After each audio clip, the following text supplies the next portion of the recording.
Admiral Kang Tae stood at the window of his office and watched the stars.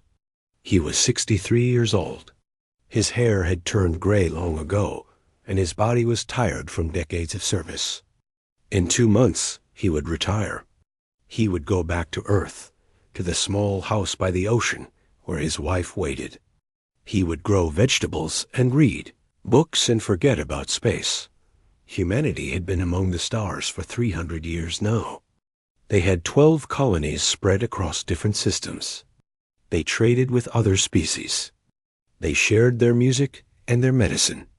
They were known as a peaceful race, quiet and unremarkable. The Galactic Assembly had 47 member species, and humanity was one of the smallest. Nobody paid much attention to them. Nobody considered them important. Kang Tae preferred it that way. Peace was good. Peace meant his grandchildren could grow up without fear. On the colony world of New Bizin, Dr. Yuna Park was not so calm. She was a xenobiologist, a scientist who studied alien life. But today she was not looking at plants or animals. She was looking at her scanner, and what she saw made her blood run cold. Ships, hundreds of ships. They were gathering at the edge of human space. Yuna knew those ships. Everyone knew them. They belonged to the Valori Empire. The Valori were insects.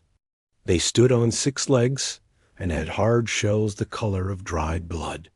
They had been conquering other species for 1,000 years. 11 races had fallen to them. 11 civilizations had been destroyed or enslaved. The Valori did not negotiate.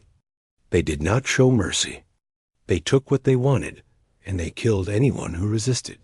Yuna sent a message to the Galactic Assembly. She told them about the ships. She begged them to investigate. The Assembly did nothing. A bureaucrat sent back a polite response. They were aware of the situation. They would monitor it. Humanity should not worry. Yuna wanted to scream. She wanted to grab that bureaucrat and shake him. Did he not understand? Did he not see what was coming? But she was just a scientist on a small colony. Nobody listened to her. On the patrol vessel Haniel, Captain Wu Day was eating his dinner when the first alarm sounded. He was 28 years old, young for a captain. He had joined the fleet because he wanted to explore, to see new worlds and meet new species. He had never expected to fight a war. The alarm kept ringing. Wu Day dropped his food and ran to the bridge. His communications officer looked pale. Her hands were shaking. "Captain," she said, "we are receiving distress signals from New Bizan." Wu Day felt his stomach drop. "Show me." The screen flickered to life. At first, there was only static. Then a face appeared. It was a woman, maybe 40 years old. Behind her, Wu Day could see fire and smoke. He could hear screaming. "This is New Bizin Colony," the woman said. Her voice was breaking. "We are under attack. The Valori came without warning. They are killing everyone. Please, please send help. We have children here. We have..." The transmission cut off. Wu Day stood frozen. He could not move. He could not speak. New Bizin had 50,000 people, families, children, old people who had come to spend their final years in peace. "Captain?" his officer asked. "What do we do?" Wu Day did not know. The Haniel was a patrol ship, small and lightly armed. It could not fight a Valori fleet. It could not save anyone. He sent the recording to Admiral Kang Tae. Then he turned his ship toward New Bizin, knowing he might die, knowing it did not matter. He had to try. Admiral Kang Tae received the transmission in his office. He watched it 3 times. Each time, he felt something grow inside him. It was not fear. It was not sadness. It was something older, something darker. He thought of his own grandchildren. He thought of the children on New Bizan. He made calls. He gathered information. The news was worse than he had imagined. The Valori had attacked without warning, without declaration of war. They had bombarded the colony from orbit. Then they had landed troops. They were not taking prisoners. They were not accepting surrender. They were simply killing. Kang Te contacted the Galactic Assembly. He demanded intervention. He demanded justice. The Assembly expressed concern. They promised to discuss the matter at their next meeting. They suggested that humanity remain calm and avoid escalation. Avoid escalation. 50,000 people were dying, and they wanted humanity to remain calm. Kang Te ended the call. He sat in silence for a long time. Then he made another call. This one went to Earth, to the Global Senate. He told them everything. The Senate had not met in emergency session for 100 years. They met now. Representatives from every nation, every colony, every station gathered in the Great Hall. They watched the footage from New Bizen. They heard the screams. They saw the bodies. When the footage ended, nobody spoke. The silence was heavy, like a weight pressing down on everyone. Finally, the president stood. Her name was Su Yun, and she was 60 years old.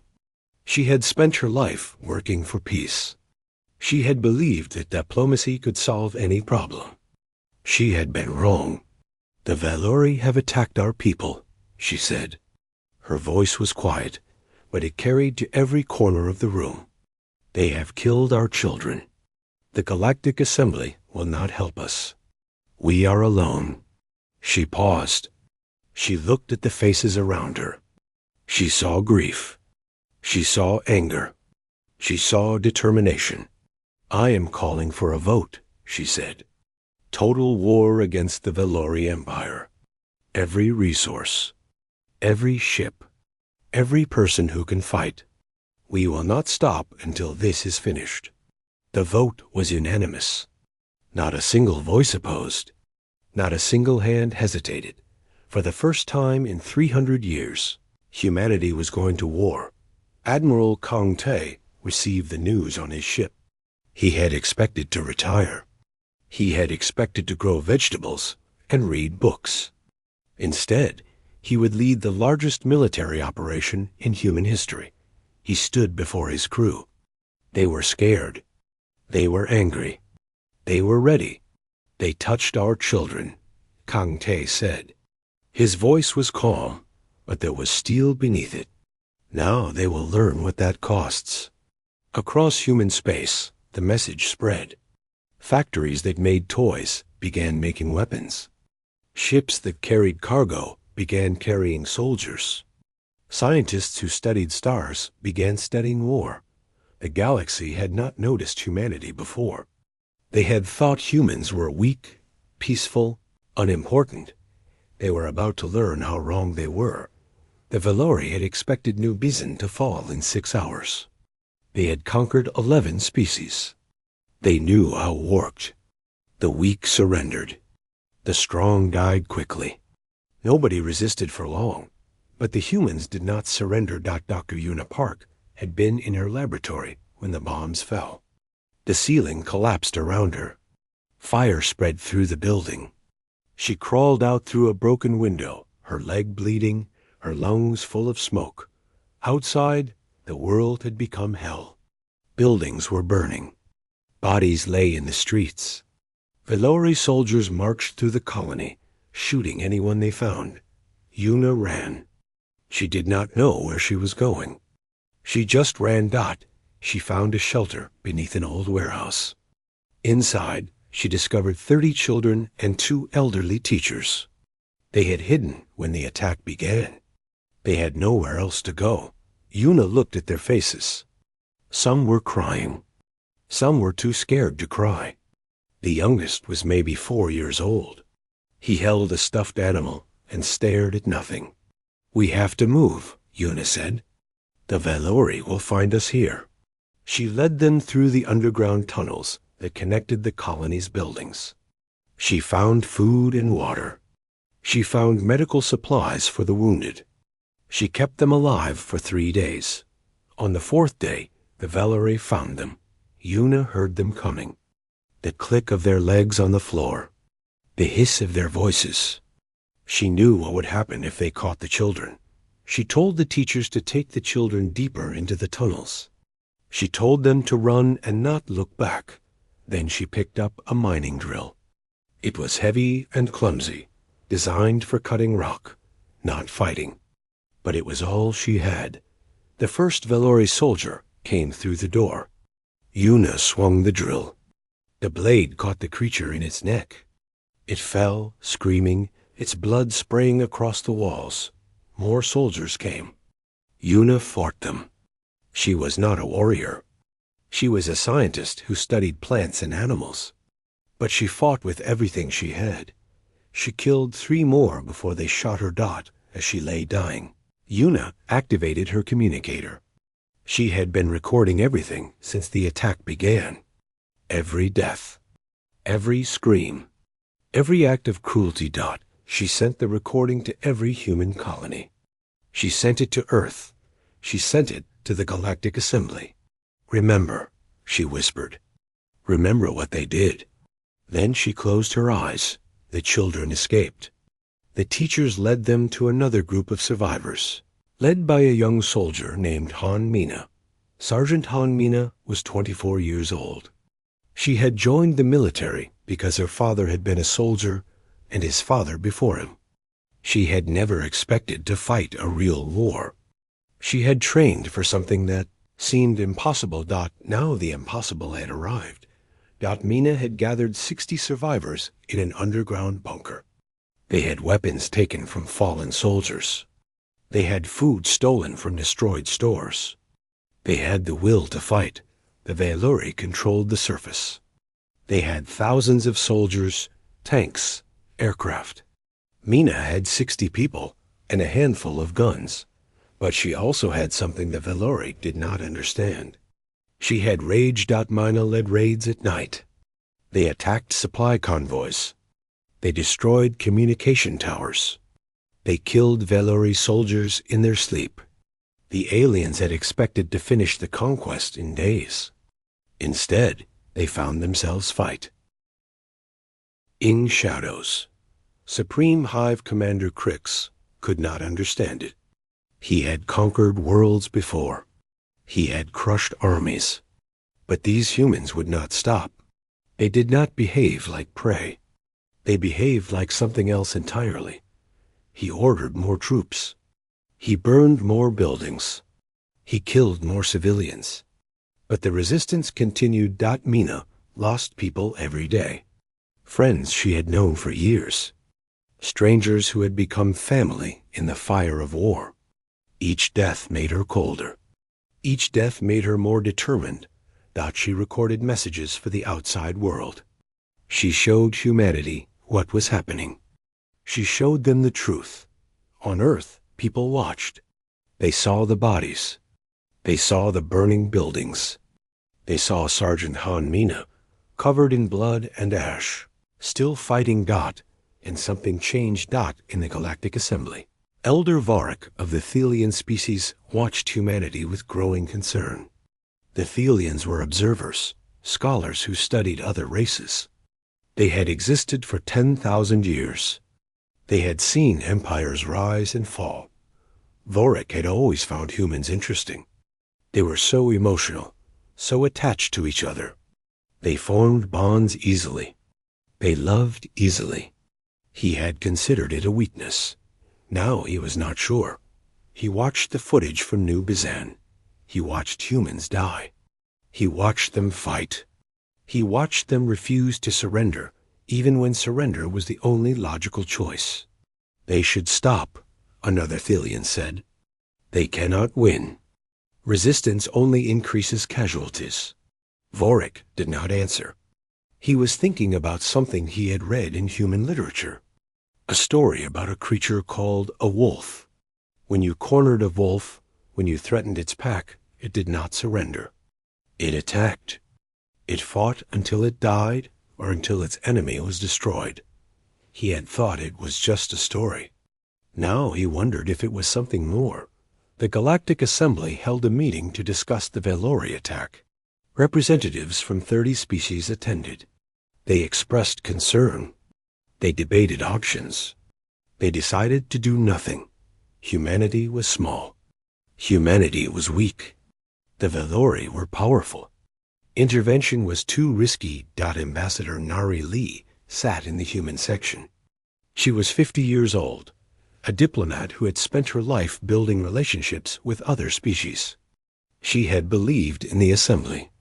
She had believed in cooperation and peace. Now, she listened to species. She had called friends explain why they would not help her people die. When the debate ended, Nari Lee stood. The chamber fell silent. Everyone waited to hear what she would say. She looked at them for a long moment. Then she spoke. Her voice was soft, almost gentle. "I understand," she said. "You are afraid. The Valori are powerful, and we are small. It is logical to abandon us." She paused. "But I want you to remember this moment. Remember what you chose. Remember what you let happen." She turned and walked out of the chamber. She did not look back. The assembly representatives looked at each other. Some felt guilty. Some felt relieved. None of them understood what Nari Lee's words really meant. They would learn. On New Bizen, Sergeant Han Mina held the bunker for 17 days. 17 days of fighting. 17 days of dying. 17 days of rage. On the 18th day, she saw something in the sky. At first, she thought it was another Valori ship, coming to finish them off. Then she recognized the markings. Human markings. Captain Wu Gei had arrived with a rescue fleet. They broke through the Valori blockade. They landed troops. They evacuated the survivors. Mina was the last to leave. She stood at the entrance of the bunker and looked at the ruins of New Bizan. She thought about the people who had died. She thought about Dr. Yuna Park, who had given her life to save children. "We will come back," she whispered. "We will make them pay." She boarded the ship. Behind her, New Bizan burned, but the fire was just beginning. The galaxy did not understand what was happening. For 300 years, humans had been traders and explorers. They built hospitals and schools. They created art and music. They had almost no military. Their ships were small and poorly armed. They were, by every measure, a peaceful species. Now something had changed. On Earth, factories that made furniture began making weapons. Shipyards that built cargo vessels began building warships. Universities that taught philosophy began teaching military strategy. Every corner of human civilization transformed overnight. Engineer Bora Kim stood in the largest shipyard in the solar system. She was 35 years old, a ship designer who had spent her career making transport vessels faster and more efficient. She had never designed a weapon in her life. Now she was building the most dangerous ship humanity had ever created. "We call it the Fury class," she told the military officials who visited her shipyard. "It is not meant for defense. It is not meant for patrol. It is meant for one thing only." She pulled up the designs on her screen. The officials looked at the specifications. Their faces went pale. "Can you actually build this?" One of them asked. Bora Kim smiled. It was not a happy smile. "Give me 6 months. I will build you 100 of them." The Fury-class dreadnought was 2 kilometers long. It carried weapons that could crack a planet. Its armor could withstand direct nuclear strikes. Its engines could cross star systems in days instead of weeks. It was not a ship. It was a message. The galaxy began to notice. Military analysts from other species studied the intelligence reports. They could not believe what they were seeing. "This is impossible," a Silurian analyst said. "They are increasing their industrial output by 400%. No species can do that." But humanity was doing it. Private Sung Ho was 18 years old. He had been studying medicine, hoping to become a doctor like his mother. When the war began, he had put aside his books and joined the army.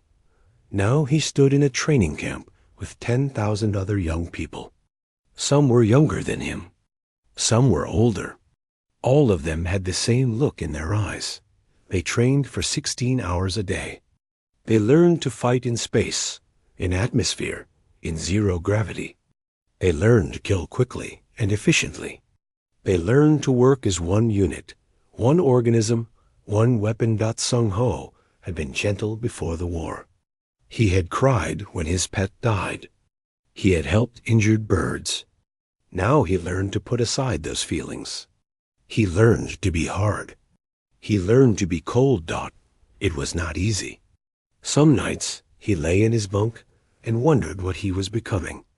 Was he still human? Was he still the boy who wanted to heal people?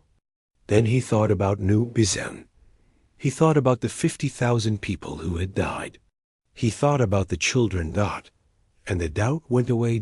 In the Galactic Assembly, the other species watched humanity's transformation with growing unease. The Valori had been conquering worlds for 1,000 years. They were the most feared military power in the galaxy.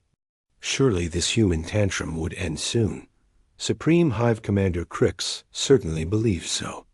He had been annoyed by the resistance on New Bizen, but he did not take it seriously. Humans were prey. They would learn their place. He gathered another fleet. 50 warships, each one a veteran of a dozen conquests. He would crush the human colonies one by one until they surrendered. The fleet departed for human space. They expected an easy victory. They never arrived. 3 days into their journey, all contact with the fleet was lost. No distress signals, no final messages, nothing. 50 ships and 30,000 Valori soldiers simply vanished. Crix did not understand. He sent scouts to investigate. The scouts found debris floating in space. Metal fragments. Frozen bodies. Nothing else. For the first time in his long career, Crix felt something cold in his chest. It took him a moment to recognize the feeling. It was fear. Ambassador Nari Lee returned to the Galactic Assembly. She had been gone for 3 months. When she walked into the chamber, every eye turned to her. She looked different. The softness was gone from her face. Her eyes were hard and empty. "I have a message for this assembly," she said. "You may have heard that we are building ships. You may have heard that we are training soldiers. You may wonder what we are planning." She paused. The chamber was absolutely silent. "We are not planning anything. We are simply preparing. When we are ready, we will enter Valori space.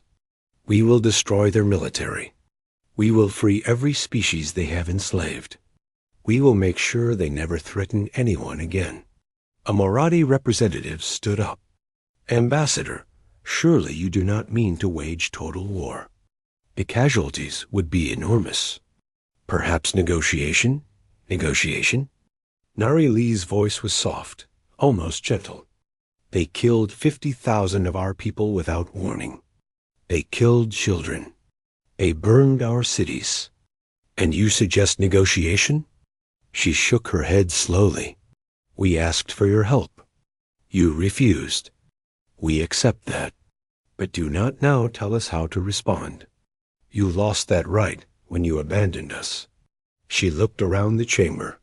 Her gaze stopped on each representative. "I have one more thing to say. Stay out of our way. If any species interferes with our operations, we will consider it an act of war. We will respond accordingly." She turned and walked out. Nobody tried to stop her. Elder Vorik watched her leave. He had studied humans for decades. He had thought he understood them. Now he realized he had understood nothing. The Valori were the most powerful military force in the galaxy. They had conquered 11 species. They had armies that numbered in the billions. And humanity was going to fight them alone. Not because they had to. Because they chose to. "They are insane," another representative whispered. They cannot possibly win. Vorik did not respond. He was remembering something he had once read in a human book. A quote from a human general who had lived thousands of years ago. Beware the anger of a patient man. Humanity had been patient for 300 years. They had smiled and traded and made friends. They had endured insults and dismissal. They had accepted their place at the bottom of the galactic order. That patience was gone now. On Earth, Admiral Kang Te stood before the largest fleet ever assembled by humanity. 300 warships, each one built for destruction. 1 million soldiers, each one trained and ready. Behind them, the factories kept building. More ships, more weapons, more soldiers. The admiral was old and tired. He should have been retired, sitting by the ocean, watching the sunset. Instead, he was here, preparing to lead his species into the greatest war they had ever known. He thought about his grandchildren. He thought about the children of New Bizon. He thought about all the children who would never grow up because the Valori had decided that human lives did not matter. Signal the fleet, he said. His voice was calm. We move tomorrow. The stars were about to burn. The human fleet entered Valori space on a Tuesday. There was no announcement. No declaration. No warning. One moment the border was quiet. The next moment, 300 warships appeared and began their advance. High Queen Celix received the report in her throne room. She had ruled the Valori Empire for 200 years. She had overseen the conquest of 3 species. She had never known fear. How many ships? She asked. 300, Your Majesty. But our intelligence suggests this is only the first wave. More are being built every day. Celix clicked her mandibles in annoyance. Send the home fleet. Crush them.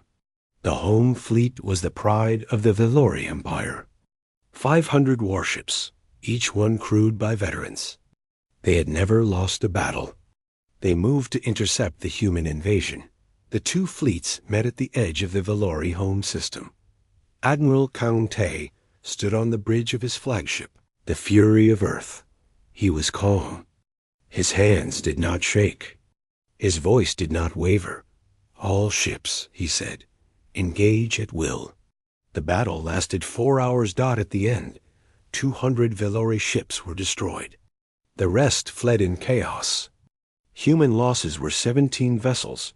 Lieutenant Hyen-ji watched the battle from her tactical station.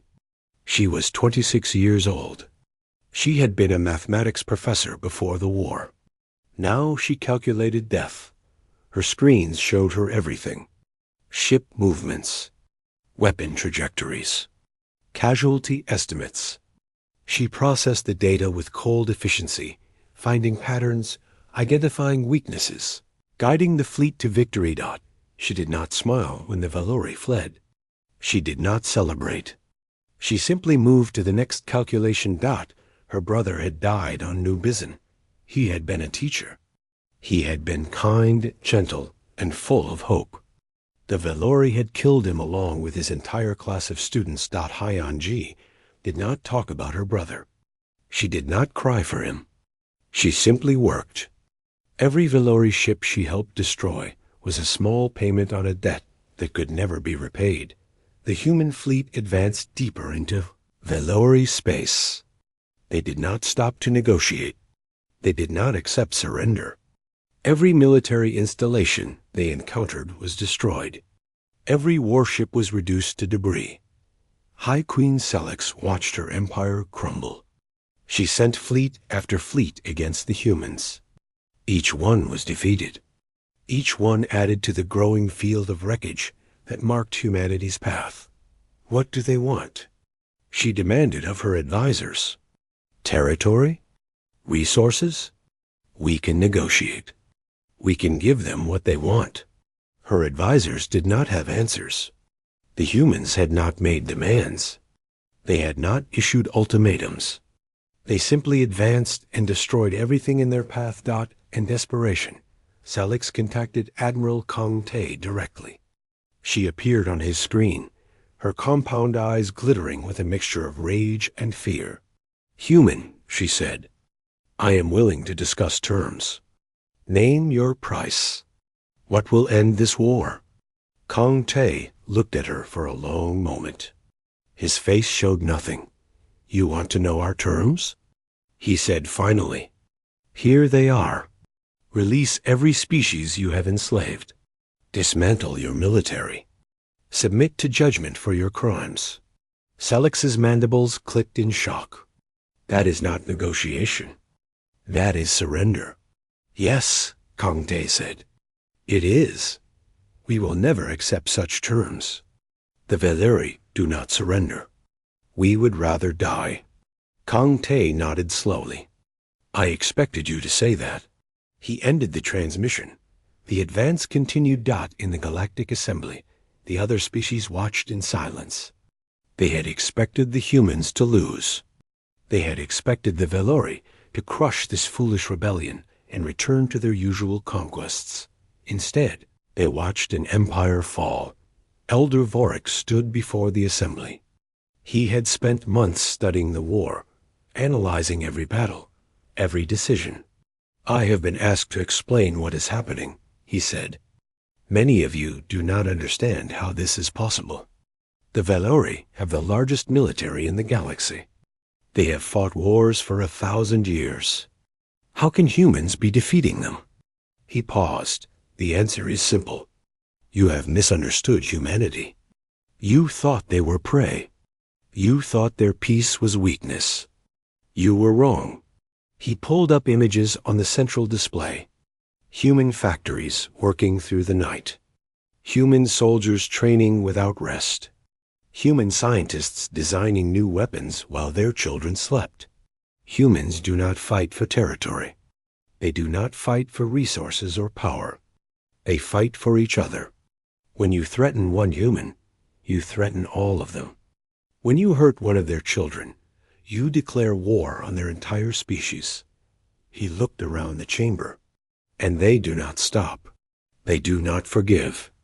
They do not forget. You can kill 1,000,000 of them, and the survivors will keep fighting. You can destroy their cities, and they will build new ones. You can take everything from them, and they will keep coming until you are destroyed or they are extinct. The chamber was silent. The Valeri thought they were attacking a weak species. Instead, they awakened something old and terrible.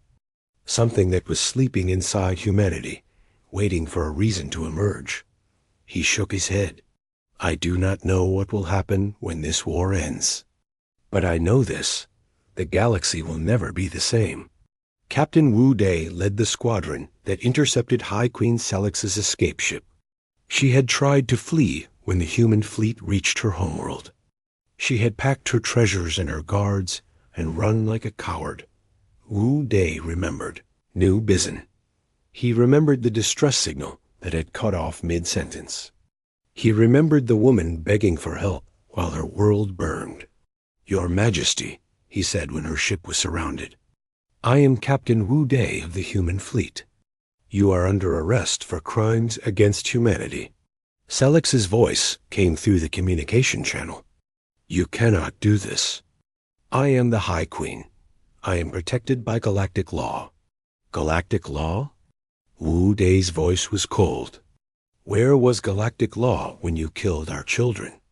Where was galactic law when you burned our cities?" He paused.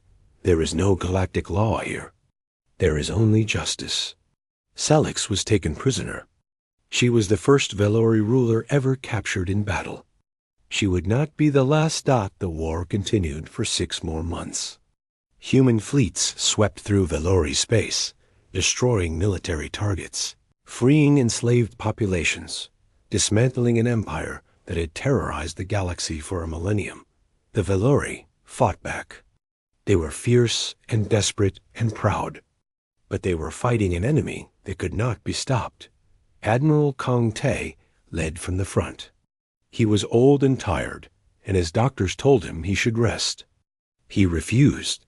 He would see this war ended before he allowed himself to stop. On the planet Velaris Prime, The last Valori fleet made its final stand. 200 ships against 300 human vessels. The battle lasted 12 hours. When it was over, the Valori military was finished. Their ships were debris. Their soldiers were dead or captured. Their empire was broken. Kong Te stood on his bridge and looked at the wreckage. He felt no joy. He felt no triumph. He felt only exhaustion. "It is done," he said quietly. Lieutenant Hyeon-ji nodded. Her screens showed the final casualty figures. She had calculated everything perfectly.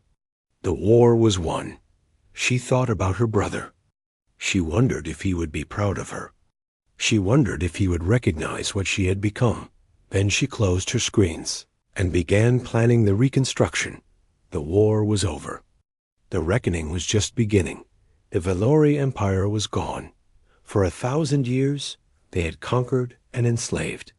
They had believed themselves invincible.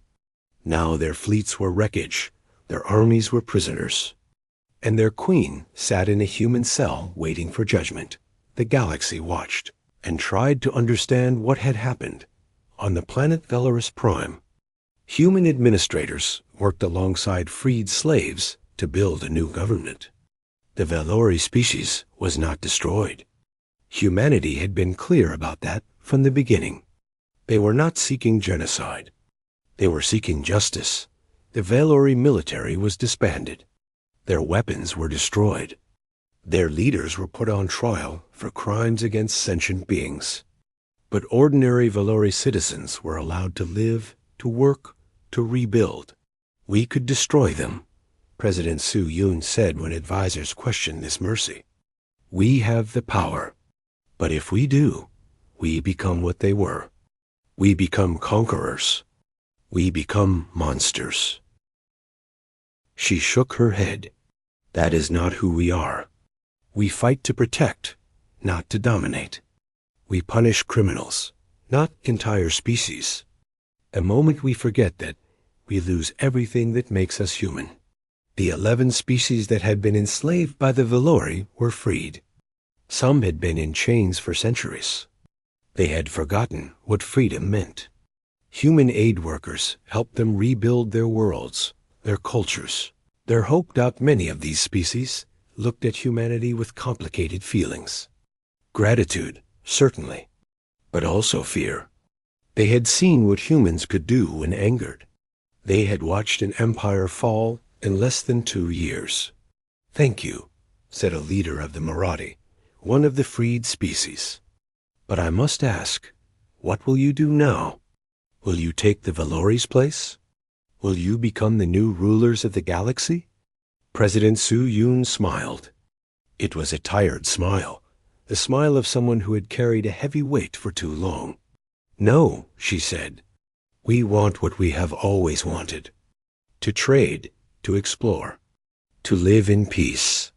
We did not want this war. We did not want to build weapons and train soldiers. We did not want to become killers." She paused. "But when they came for our children, we had no choice. And now that it is over, we want to go home." The Galactic Assembly met for the first time since the war began. The chamber was different now. The Valori section was empty. New sections had been added for the freed species.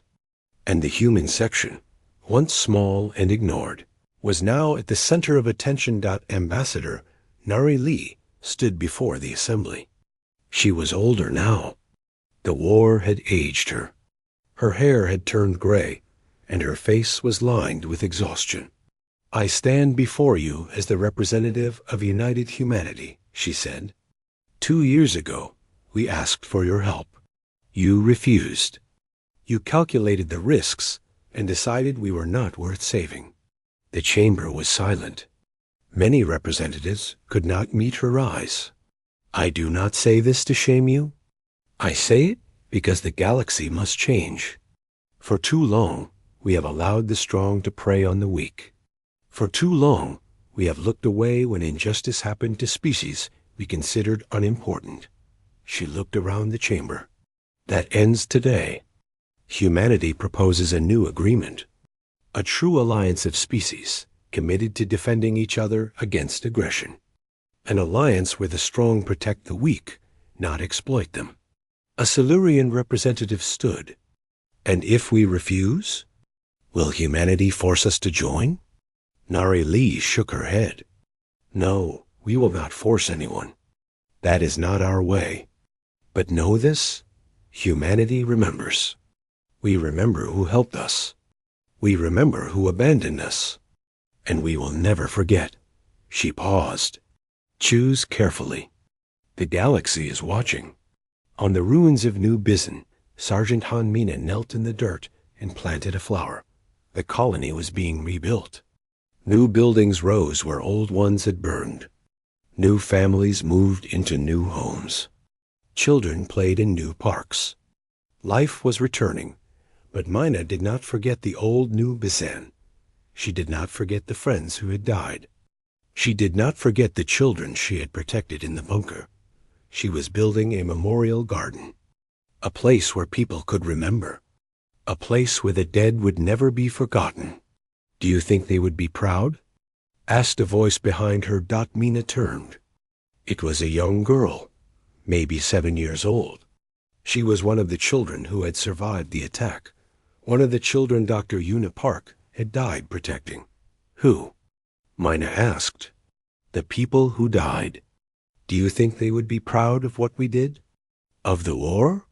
Mina thought about that for a long moment. She thought about Dr. Una Park, the scientist who had picked up a mining drill and fought soldiers. She thought about all the ordinary people who had become heroes. I think, Mina said slowly, they would be proud that we survived, that we protected each other, that we did not let their deaths mean nothing. The girl nodded. She picked up a flower and helped Mina plant it. Together, they worked until the garden was complete. Elder Vorik finished his historical record of the war. It had taken him a year to write. He had interviewed hundreds of people. He had studied thousands of documents. He had tried to understand how a species so small had defeated an empire so large. In the end, the answer was simple. The galaxy made an error, he wrote. We measured humanity by their ships and their weapons. We counted their soldiers and calculated their resources. By every metric we used, they were weak. But we measured the wrong things. We did not measure their love. We did not measure their loyalty to each other. We did not measure their willingness to sacrifice everything for those they cared about. The Valori killed 50,000 humans on New Bizen. They thought they were demonstrating strength. Instead, they united 1 billion humans in shared grief and shared rage. They turned a peaceful species into an unstoppable force. Let this record be a warning to future generations. Humanity is not the oldest species. They are not the most numerous. They are not the most technologically advanced. But they are, perhaps, the most dangerous. Because they love fiercely, and they fight for that love without limit. Admiral Kang Te finally retired. He went back to Earth, to the small house by the ocean, where his wife had waited for 2 years. He planted vegetables in his garden. He read books in the afternoon sun. He played with his grandchildren. One day, a boy from the neighborhood came to visit. He was curious about the old man who had won the war. Sir, the boy asked, do you think there will be more wars? Kang Te looked at the ocean. He was 80 years old now.